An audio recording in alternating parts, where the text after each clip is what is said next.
what a lot of their genes do. So don't confuse these with other turtles you'll find around. They're the red-eared slider. And they, obviously why they're called that, they're your pet store turtles that people release, and they do just fine around here. So the chances are better that you'll see a red-eared slider around your neck of the woods than you are a painted turtle. They aren't nearly as colorful, and they have really quite different behavior, like this tucking into the shell, which is something that the Western painted turtles don't do very often. So, wisdom, how about the house? This part is called what? I can't hear you because you're all muted. I guess I'll have to give an answer. So if you said carapace, that's what that part's called. That's made from the ribs. And that was only kind of figured out how that happened just a few years ago, really. It's the ribs that form first in the embryo. And then in between the ribs, the bone fills in and makes the carapace that you see when you diagnostic turtle. And the bottom part is called, you're right, it's called a plastron. And people are thinking now that the actual primitive turtles developed the plastron first to avoid sharks coming up underneath them and eating them. That's a hypothesis, of course. Now, turtles have no ears, but fairly recently, people have recorded the sound they make. So this is a sonogram, which is a picture of sounds. Maybe you're familiar with that with birds.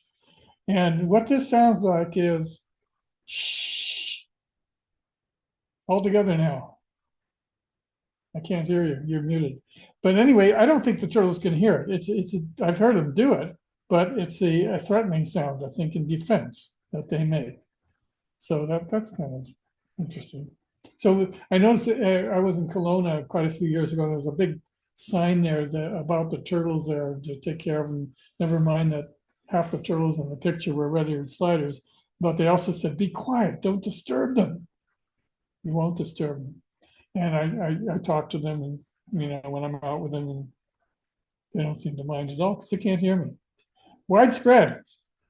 So in the blue, you see the Western version of the painted turtle. I had to do a little coloring in here because they didn't quite get it right. They just had them in the Columbia Basin.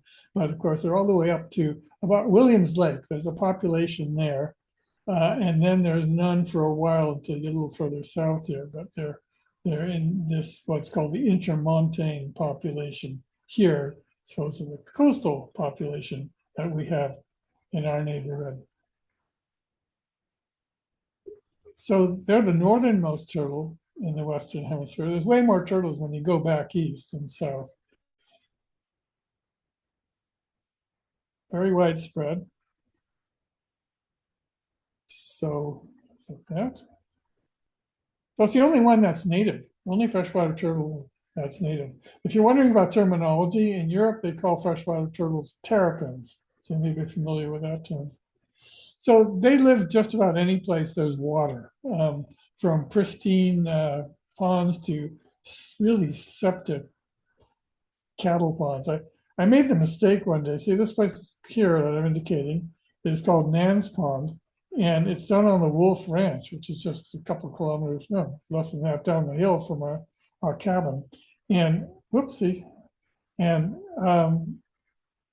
I made the mistake of swimming through it with mask and snorkel, and I was hoping of seeing turtles and capturing them that way, but I couldn't see in front of my nose hardly because it was so mucky and awful. I won't do that again anyway. So they'll go from these septic cattle ponds to beautiful, pristine habitats. So what survival skills are they wise about? Well, you would think all of them, but let's explore them a bit and see. So foraging. Like a lot of animals like them, the young will tend to be more carnivorous than the adults, who are more herbivorous. But these guys are pretty opportunistic. The one you see here has got a dead little kokanee in its mouth, and one swimmer that I knew at our cabin saw one with a leech in its mouth. But mostly they'll be eating vegetation probably. They're wise about reproducing. They're wise about what temperatures they should be at. And they're wise about what they do in the wintertime and migrating and sometimes egg laying. And we'll go further into that in a few minutes.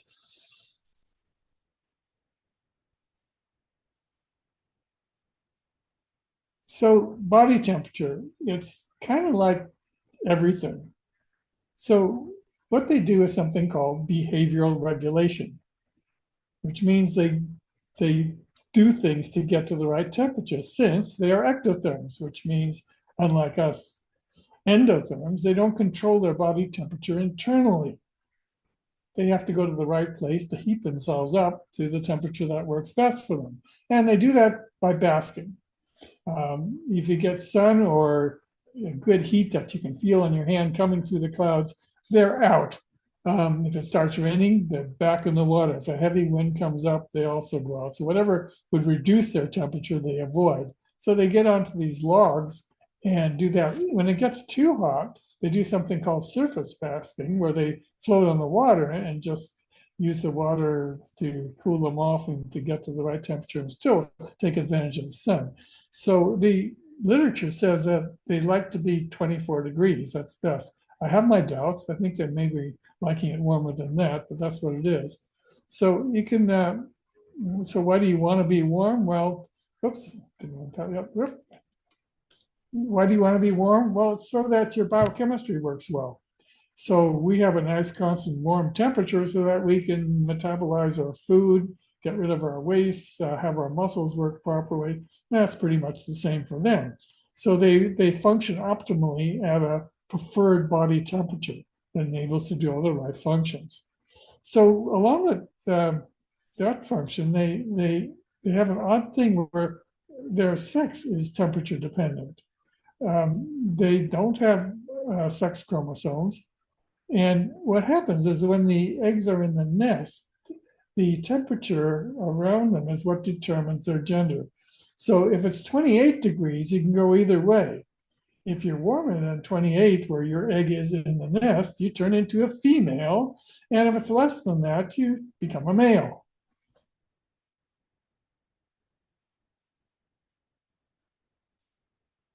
The babies can spend, and usually do around here anyway, spend their first winter in the nest. And they have the capability of freezing in the nest. So they can save themselves. They don't freeze too hard. So they're wise about winter. The food isn't available. The lakes and ponds freeze over. So here's your first skill testing question. What do they do while they're under the water? You can at least say it to yourself. What do you think? Okay. Chances are you haven't heard that word. So you know what, you've heard hibernate, and but technically you can only hibernate if you're an endotherm, because hibernation involves dropping your body temperature to something quite low to reduce your dependence on the energy that's no longer available in your environment during winter. Who hibernates? Well, small mammals up to about the size of a marmot. That's about as large as you can go. And yes, bears technically do not hibernate. They can't, they're too big. If they truly hibernate, they die getting their body temperatures back up to where it should be. So David, I think I learned that from your dad's book half a century ago. So it's like hibernation, but it's called brumation when it occurs in ectotherms, because they take the temperature of the water anyway, so they're just going down with the temperature to whatever it is under the ice, which is slightly above freezing. Do they circulate? Well, actually, that's how I got started looking at these, because basically my training is as a fish biologist. And I saw them under the clear ice in 2003, and there were 3 of them walking around. I don't know what they're doing. Maybe it's just that males chase females even when it's cold, but they're actually walking around the bottom. So what's going on? They should be kind of sleeping, and they weren't. So they kind of circulate too. They can survive, according to the literature, 170 days in anoxic water at 3 degrees. That means no oxygen. and they don't breathe air for months. They can get some oxygen through the blood vessels in their throat and maybe in their other end too. But they've got a neat trick for this because they use their biochemistry with antifreeze proteins in their blood to keep from freezing. And they do something called anaerobic metabolism. So do you do anaerobic metabolism? Sometimes you do. If you've ever gotten out of breath by strenuously doing something like a sprint, which maybe you don't do so much anymore. I tried today, didn't get very far. But what happens is that you actually start getting your energy without oxygen. It's far less efficient. And so when you're through with your sprint and you're out of breath, you're just reclaiming a more efficient energetic pathway and making up the oxygen debt that you incurred by using anaerobic metabolism. And anaerobic metabolism generates lactic acid or lactate. So what they've got in their blood, these turtles, they've got phosphate buffers to keep their blood from getting too acidic, so they can survive this anoxic environment.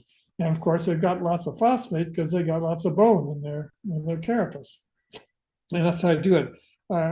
You notice this one in the picture basking with the snow still on the ground. As soon as they can get out from under the ice, they're up there trying to get warm.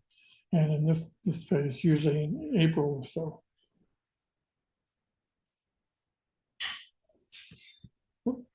Oh, no.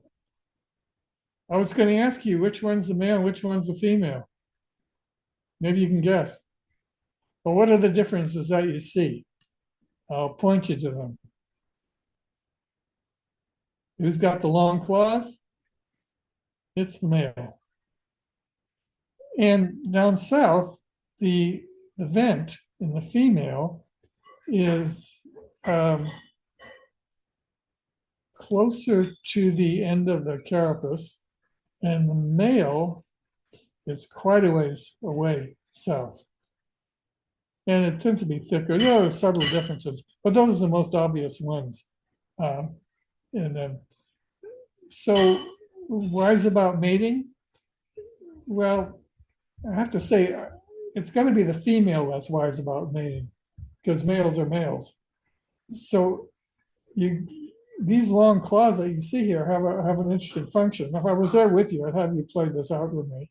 But what they do is the males get in front of a female. They chase them like crazy. I mean, I've had them in the nets, and as soon as I put them in the water, boom, the males are right after the females during the mating season. And what they do is they get in front of the female, and they'll use those claws to rake the face of the female like that. And if she likes them a lot, she'll do it back.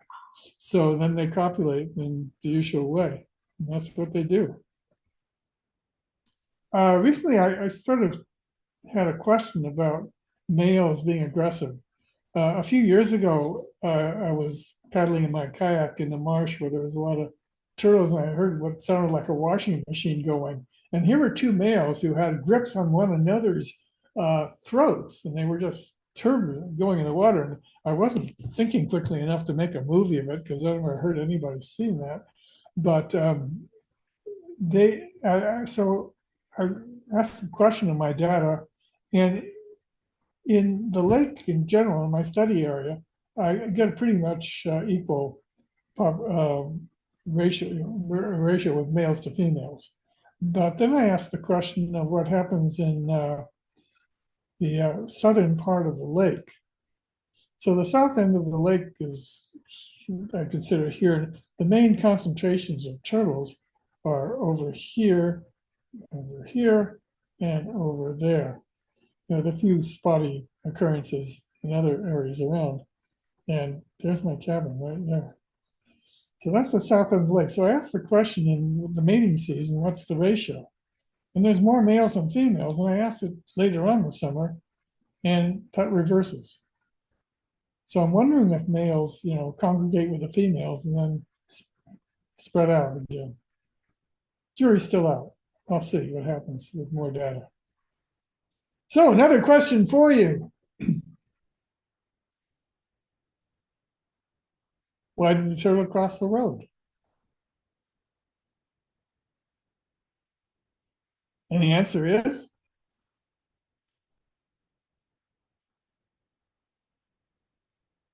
so there is a problem with roads and turtles.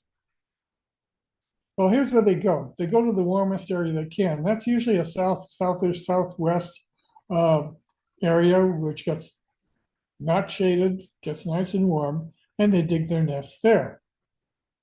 When the female's digging a nest, it's quite something. She goes into a different universe. They're usually very skittish, and are quick. They'll always see you before you see them. Their eyes are great.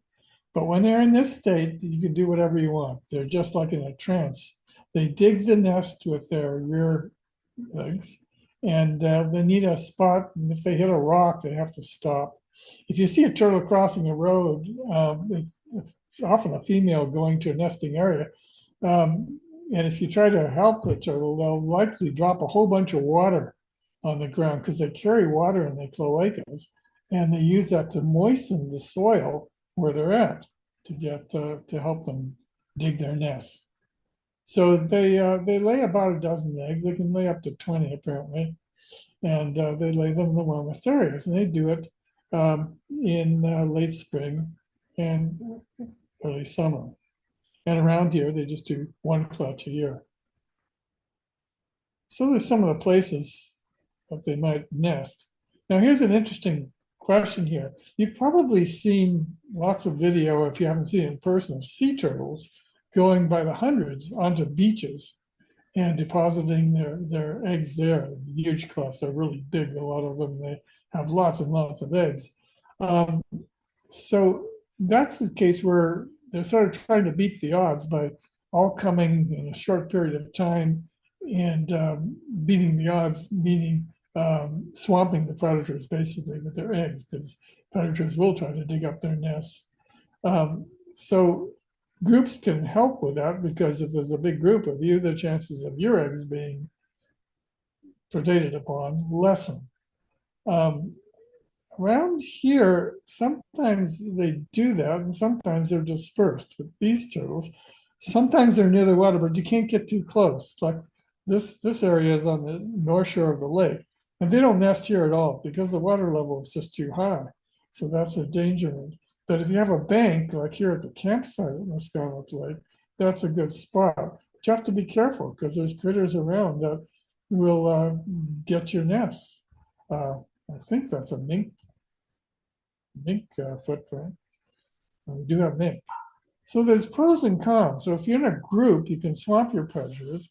If you disperse, the predator is less likely to find your nest. Now, these nests apparently are only vulnerable for about 2 days because the predators that are after them, skunks, raccoons, mink, coyotes, use their noses to find them, and the scent apparently just goes away. And where I am, the ground is pretty gravelly, so you really can't tell where the nests are at all if it's been successful. You can't track the turtles like you can on sand. So there's pros and cons. If you go far away from the water, that means you, the female, are more exposed to potential predation when you're out, and the babies getting back to the water are more exposed to predation, as if you're compared to being close to the shoreline. On the other hand, you may avoid a lot of other problems. In the park there, I've got signs up and people report the turtle sightings to me, but the park provides a really nice environment for turtle nesting because the ground's disturbed and it's often open. So it's an invitation for the turtles to come and nest, and people often discover them and are very good about protecting them. The campers are, a lot of them are regulars from the nearby town of Chase, and they like the turtles. And if you find turtle nests, there's nice prescriptions of how to build a box that protects them from predators. Like I said, it's really only an issue for a couple of days, but anyway, that takes care of. Notice the little escape hatch for the turtles when babies when they do escape the nest. So the eggs incubate for 70 to 80 days. the babies hatch in late August or early September, and they remain in the nest until May or June of the following year. I'm not totally convinced they all do that, because I found some awfully small turtles at the end of the season, which is later in September, October. And I wonder about them. It could be that their last year's young that just didn't grow well, but there could be new ones too. So they're quite tiny. They're only about 25 millimeters across their plastrons when they hatch. Cute, huh? Oops. So the next thing about these turtles is they have very distinctive patterns on their plastrons. The westerns are the prettiest of the group. They have the most intense coloration. And these animals here, this one, I first caught in 2005, 56 millimeters, which probably means it was in its first full year, having hatched not the last September, but the September before that. It probably also already had one season in the lake and then again to get to this size. And notice its growth. And I was lucky enough to catch this one. Some turtles repeat. They're easy to catch. Others, I'm sure there's a lot that I've never caught. So it's variable here. And you see that it's grown quite nicely. And lo and behold, this year, caught it again. And by now, she's a full-grown female. At some point in between, in the last 10 years, she got to basically her maximum size. What I found with many turtles is that, and some I've got them for a couple of decades, they're the same size. They reach a critical size, max size, and that's it. So, and that's they can get it bigger than that, and she might still grow a bit too. We'll see what the next couple of years bring if I get good old R11 again. How do I get my numbers? I notch the edges of their shells. They have scutes around the margins here, and so right means right, R means right, and 11 is the 11th marginal scute. They've got 12 of them.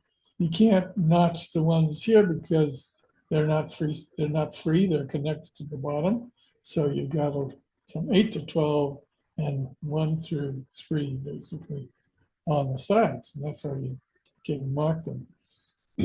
So you can see the growth of this animal in the green. That's the weight. You get what you expect with an animal growing, a nice curve like that. And if I had the scaling right and knew what to do with these, you'd find the same kind of thing happening with the plastron length.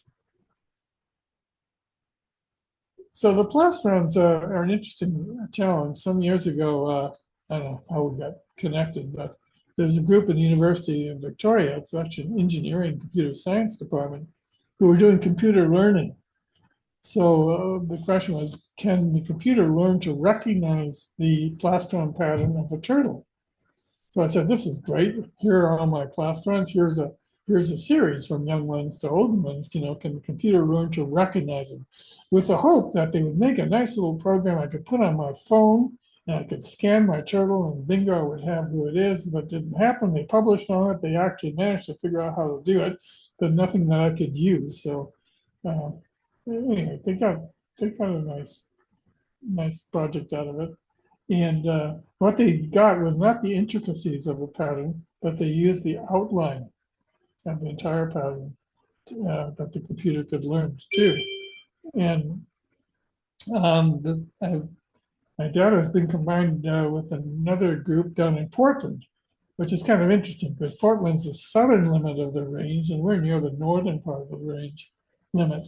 And trying to publish this paper, looking at how well this technique works, so that the babies and the adult are recognizable all the way through adulthood, and they certainly are. So learning about the turtles involves getting data, and what I gather from this, I'm trying to say here that if you can capture them over and over again, then you get good data. And you can see with R1, if you look at our plastron length, it just doesn't change. all the way through 22, which is when I last caught her. And her weight is also, um, pretty close. It goes up and down. After brumation, they come out of brumation basically with the same weight they went in, and then they lose it for a while because the water's too cold when they come out and they can't feed yet. So they lose a little bit of weight and then gain it back again. And usually it's quite consistent. So there's 221 individuals that I know because I've caught them at least twice and sometimes a lot more than that. So where do they live? Well, they got to live in the right place to avoid predation, have access to food and mates. So this is a picture, a satellite image of the lake. It's about 5 kilometers long. Gonna live there. There's other bodies of water around. In initial studies, I was monitoring 15. I can't do it by myself. There's too many around here. And so looking at a number of them from different ponds and seeing where they live. So as I mentioned earlier, they'll hang out anywhere from pristine little ponds to really ugly, muddy, mucky waters.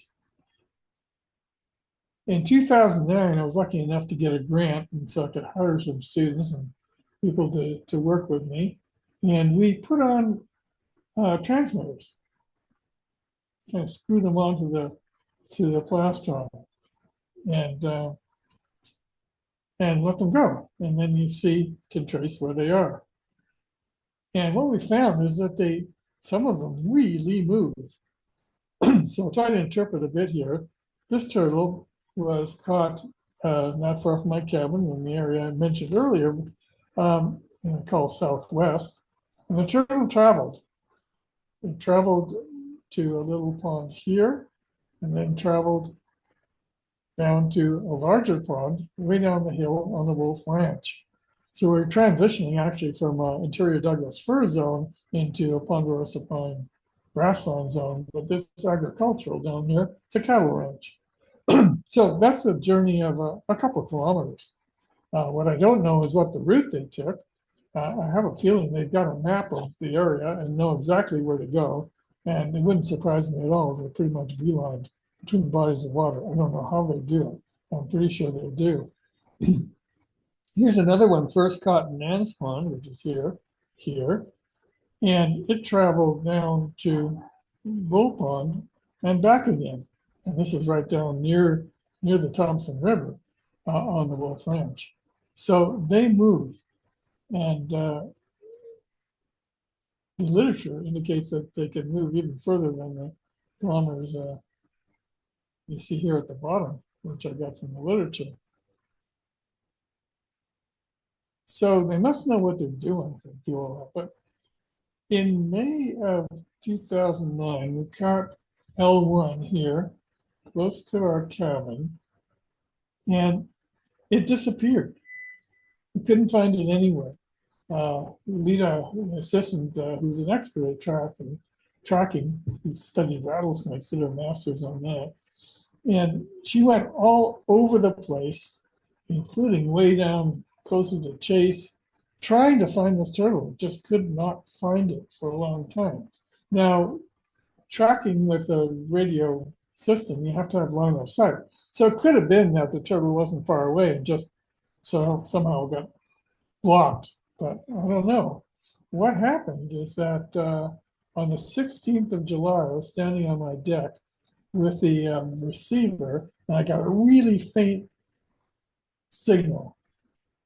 And it got stronger and stronger and stronger. And the turtle came back.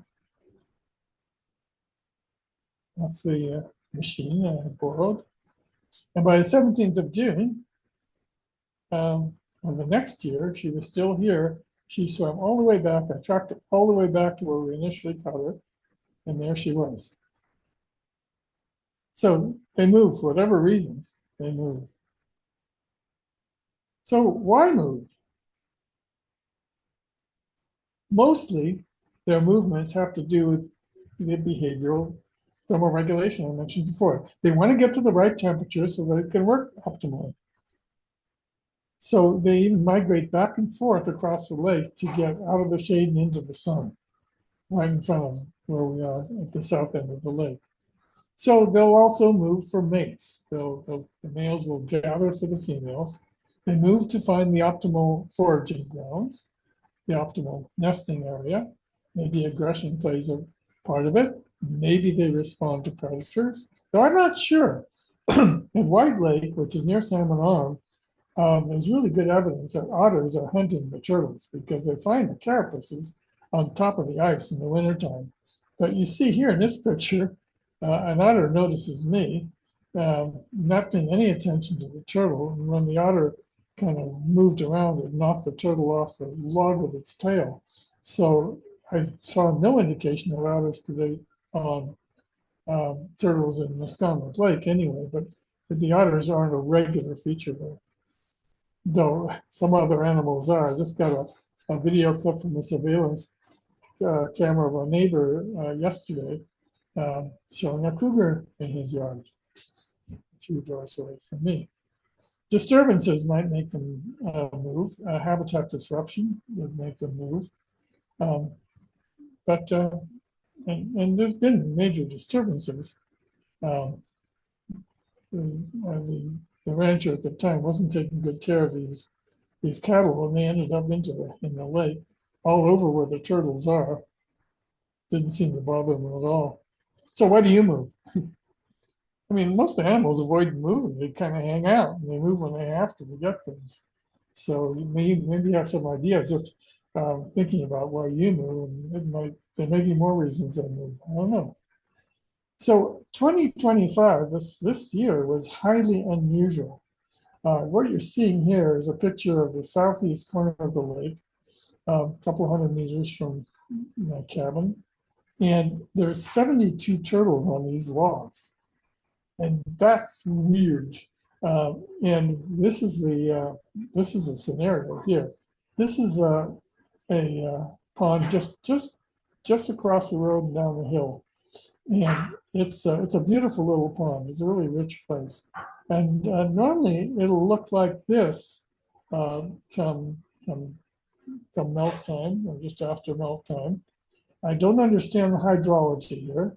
It regularly does drain every season somehow, and very suddenly gets very sparse, but not like happened this last year. It just went to nothing. And normally I would be seeing maybe 60 turtles in this area. I've got a lot of them. And they do move, some of them move regularly between water bodies because early in the season, given that they like to be warmer, the smaller bodies of water warm up faster than the lake. So a lot of them go back and forth there. But here, there were basically none left. And so where did they come up? Well, they came into the lake. And not only did those ponds dry up, other ponds dried up too. So we got a whole bunch of more turtles here. I've been in the habit of making a count in early in the season before the babies are out, and probably miss a lot of small ones that are already there. But so there's basically an adult and just sub-adult count. And normally, when I make that navigation of the lake, I get about 100 turtles. This year, I got more than 300. So it's pretty clear what's happened. I'm looking forward to seeing what happens if the water comes back to these ponds and how that affects upon the counts. And I also don't know what the effect of having so many turtles together here is. Are they going to compete more for the resources, or there are abundant resources and it doesn't matter? There's lots of questions you can ask about this, and future numbers might help to answer that. But I do know is this last year, there are just tons of babies. Excuse me. So, trying to figure these things out. Motivation for the study was largely about conservation and best practices for managing turtle populations because they are endangered in the coast. And my question has been how does studying this healthy population, and what can we learn that might help the recovery efforts on the coast? So here's kind of a little quick summary of some of the things that have happened in the last 2 decades. I think I was young when I started. Got a lot of pictures of turtles, and I catalog them all. I'm going to keep them from year to year, comparing them, take data on them.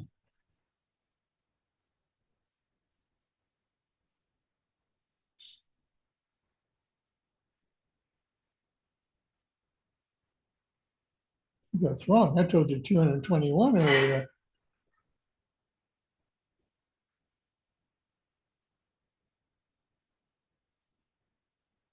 They move between water bodies.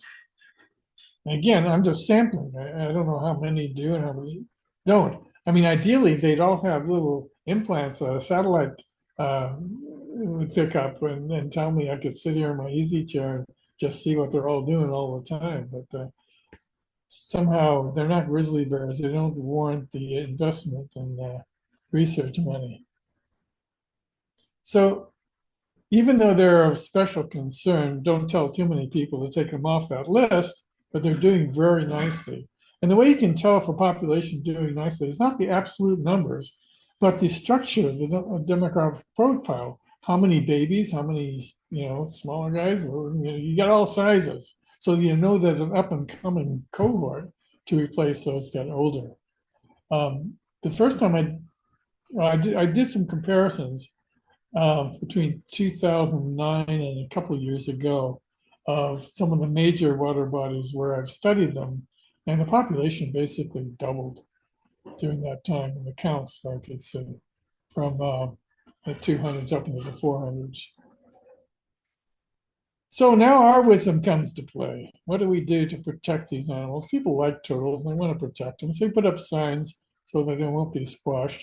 Turtles on roads don't mix very well because they do try to get to the other side, and they get to the other side to go to and from to water bodies to do their nesting. And so, they're hard to see when you're driving. So people at the campsite know to there's signs are post, and they sometimes I get calls, usually about one a year, of when people see turtles, and they let me know about them. The park that's in the north west corner of the lake is doing some renovation work. So this year, the biologists got in touch with me. They're in the area supervisor, and they really like turtles, so they were excited to study them too. So that was nice. I'm gonna go back here, and whoops, sorry. They they found some on the boat launch ramp where they would be squished. So they dug them up and brought them to the wildlife park, the BC Wildlife Park near Kamloops, and uh, they hatched, and then they put them back. 9 turtles. We'll see if we can get those guys again and get them, and also protected another nest that they found. Yeah, there's a project going in White Lake a few years ago. And here the community is totally involved because they've got a road and the turtles cross the road and then they nest in people's driveways and stuff. They're all over the place. So the whole community got together, and the kids from the school, and they had a little project going too, tracking the turtles there. And other places too have set up areas that induce the turtles to come to lay their eggs, like this sandy strip here. I think that's New Rebel stuff. So it goes on. Here you see a diagram showing the area we're in and the limits of the population here. This is kind of interesting. There's a lot of people studying them around here, and there's a recovery program here. But they estimate there's fewer than 250 adults in this population. And as you saw earlier, there's more than that right in front of me in this one lake in the interior. They are different. They're genetically different too. They're still the same species, but there's different genetics. So people are working on it. And of course, we can help by letting people know about these things. So not uncommonly have a group of of students and young people groups and even older people groups. And we go and look, hear about the turtles and look at the turtles and see what they're doing. So the studies I'm doing are about population structure, the patterning that we can help to determine the individual's path through life.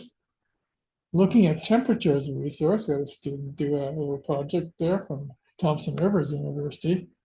I've been taking temperatures of logs and seeing how that fits with the selection of the turtles of where they are. It's hard to find nest sites. You can find them in the terrain where I'm studying, mostly by failed nests because there's holes. If they hit a rock or something, they pull out and leave a hole. They don't cover it back up because they weren't successful. But so getting more precise information on nesting sites and when they happen. I still have questions about some hatchlings perhaps emerging earlier. I was really shocked when a colleague in Portland said the young spend the first uh, season in the forest, though. That's not the case here.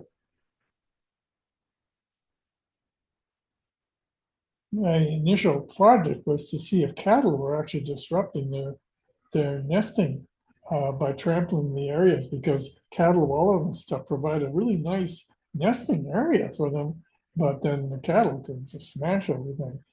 So I had a couple areas set up, but the next year when I went to study that, it turned out that the cattle were excluded where I found these nest sites. So couldn't really determine that, but there's no good indication that the cattle are adversely affecting the populations. So trying to avoid problems with roads.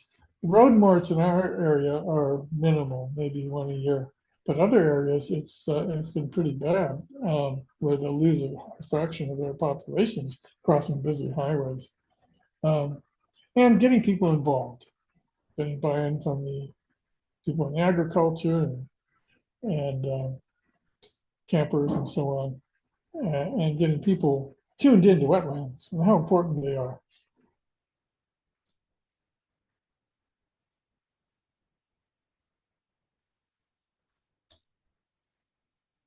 So a lot of people helped out with that and provided money and support.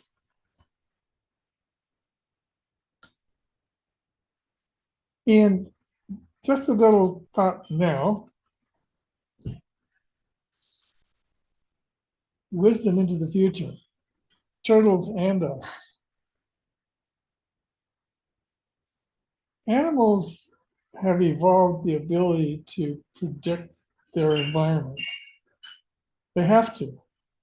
They have to know where to go, what to do, where. If the environment changes too rapidly, they may get a curveball thrown at them. They, can they keep up? Now they've kept up with changing environments over eons, but the rate of change now is so great, and our role in changing the environment is huge. Can they keep up? I don't know with the changes. For instance, those nests, if things heat up too much, how much of the nest is going to be below 28 degrees? Are we going to lose males?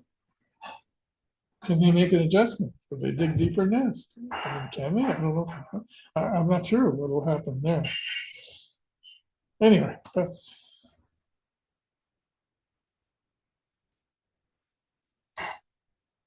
Well, I think that must mean I'm finished. So I'm hoping you have questions for me.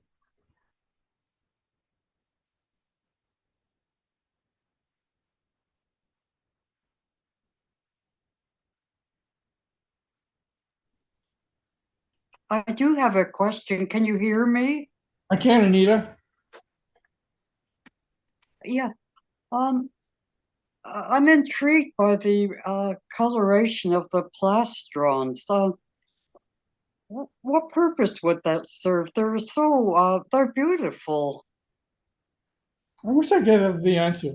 I basically, the field I've studied and I'm interested in still is behavioral ecology. And my project that I did, beginning with being a senior in university and then doing my master's, was I had my questions on the function of coloration in communication and the adaptive, what's called adaptive significance of color patterns, like the plastrons of these turtles.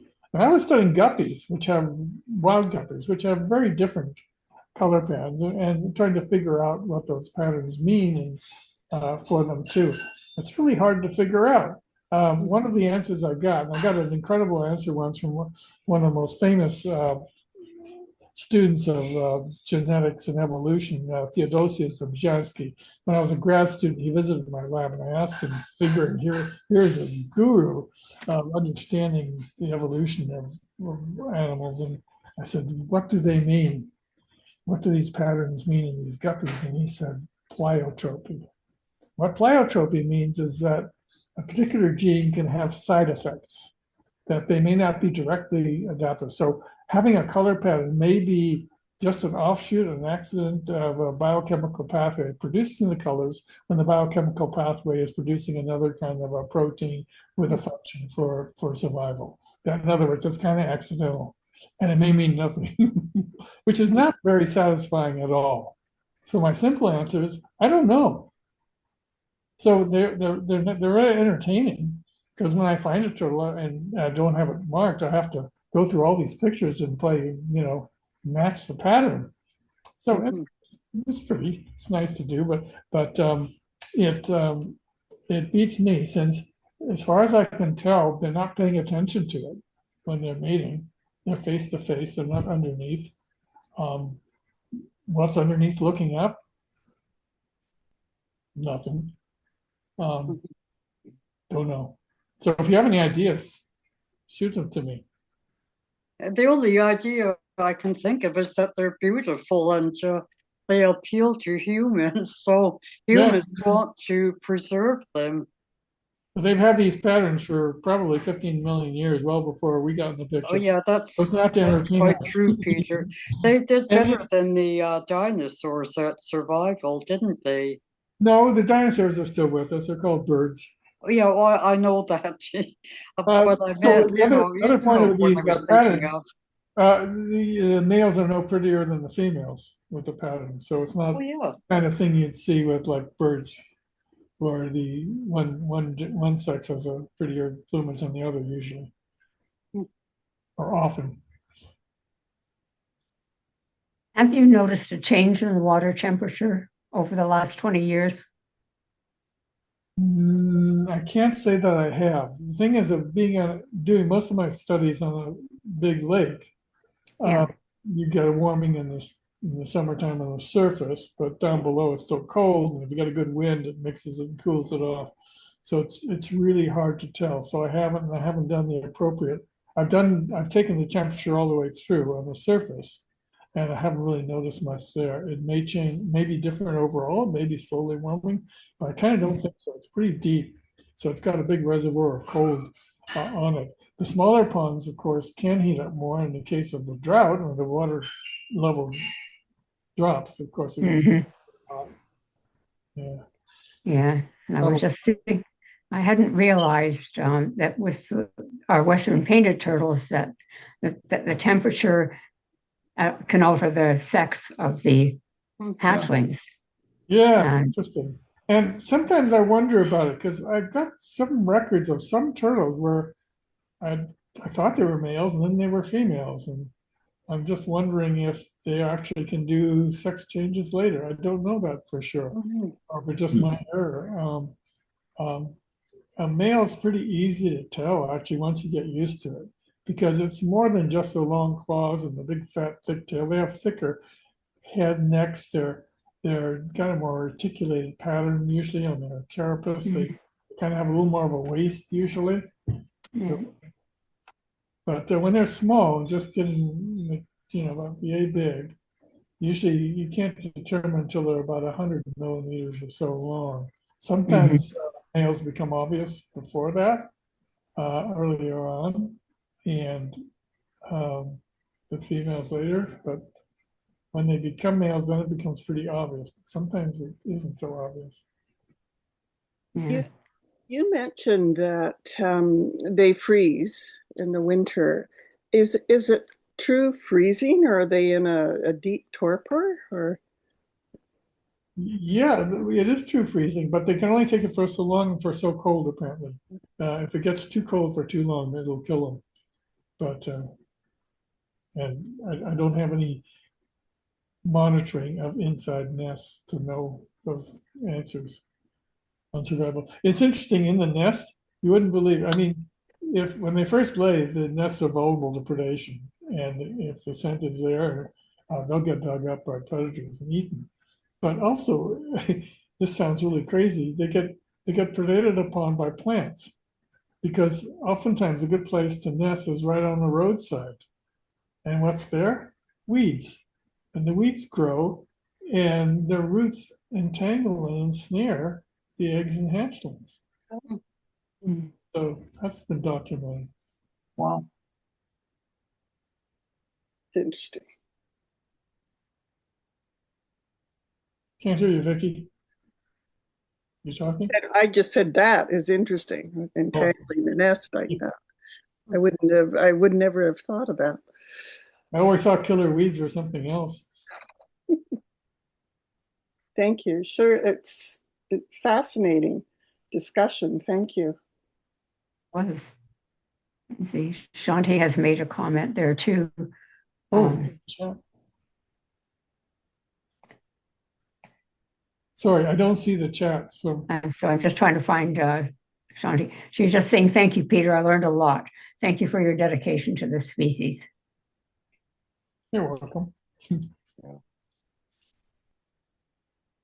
Well, it's kind of fun, you get out there in your kayak and you're on the hunt. And I don't think I'm as good at it as I used to be, but I use a dip net and more often my hands. It just depends on where I am and what. And sometimes I'm athletic enough to get two at once, but usually not. And I have a lot of misses. They're extremely rare.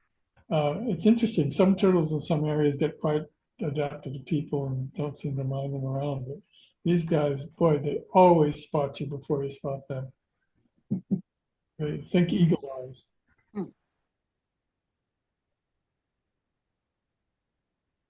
Well, we all grew up with painted turtles in our terrariums somewhere. Did you, or did you have red-eared sliders? Oh, you used to be able to buy them in the stores.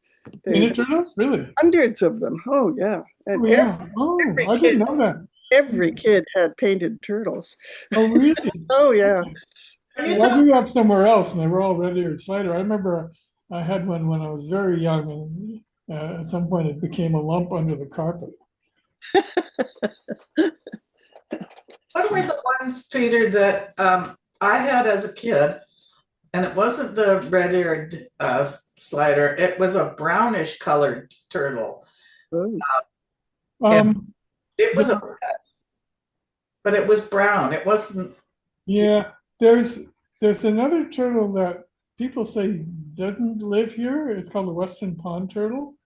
My friend Don Kramer, who's a PhD zoologist, was up on the Sunshine Coast at Ruby Lake, and he sent me a picture of a turtle he thought was different, and to me it looked like a Western Pond turtle. Now, did someone just, the thing is with turtles, people can catch them and release them somewhere.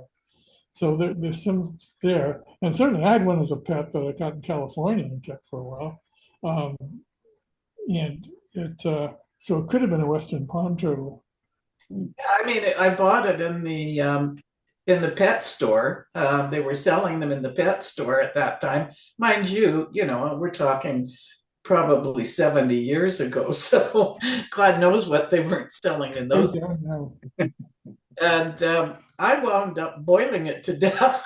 I put it out in the sun in its bowl, and I forgot that it was out there in this blazing sun, and I cooked it. I mean, It was floating in the water when I went to get it.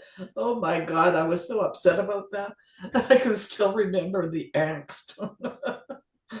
Oh, anyway, yeah. Yeah, that was very, very interesting. Thank you very much, Peter. You're welcome. Right. Hope there's more questions.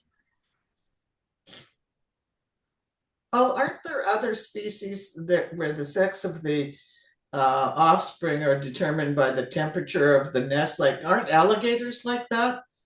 I think you're right, but I'm not sure I remember. There's a lot of really odd things. I mean, we're in this thing of the way we do it and the way a lot of the animals we know do it.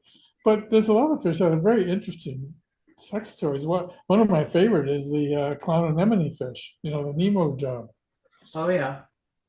A pair nested in an anemone. The female is the larger one, and all the eggs she lays hatch into males. And the males fight it out to see who can be a female. So the dominant male becomes a female. Oh, If you have a male and female on the anemone and you remove the female, that male will turn into a female. Ah, And if you bring her back, he'll turn back into a male. And that's all using the same body parts and hormones that we have. It's all common stuff. yeah. Because after all, we are fish, but so there's a lot of tweaks in how to get that done. Yeah. Yeah, I think you're right with the alligators and crocodiles. Well, Yeah. Yeah, so it's going to be the depth in the nest that determines the temperature. Obviously, warmer on the top. Yeah.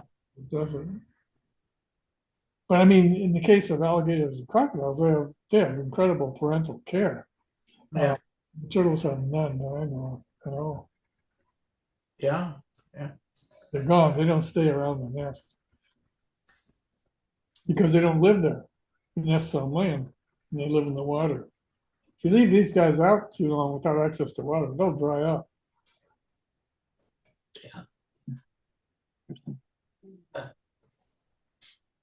all right. Any other questions out there? very interesting. Thank you very much,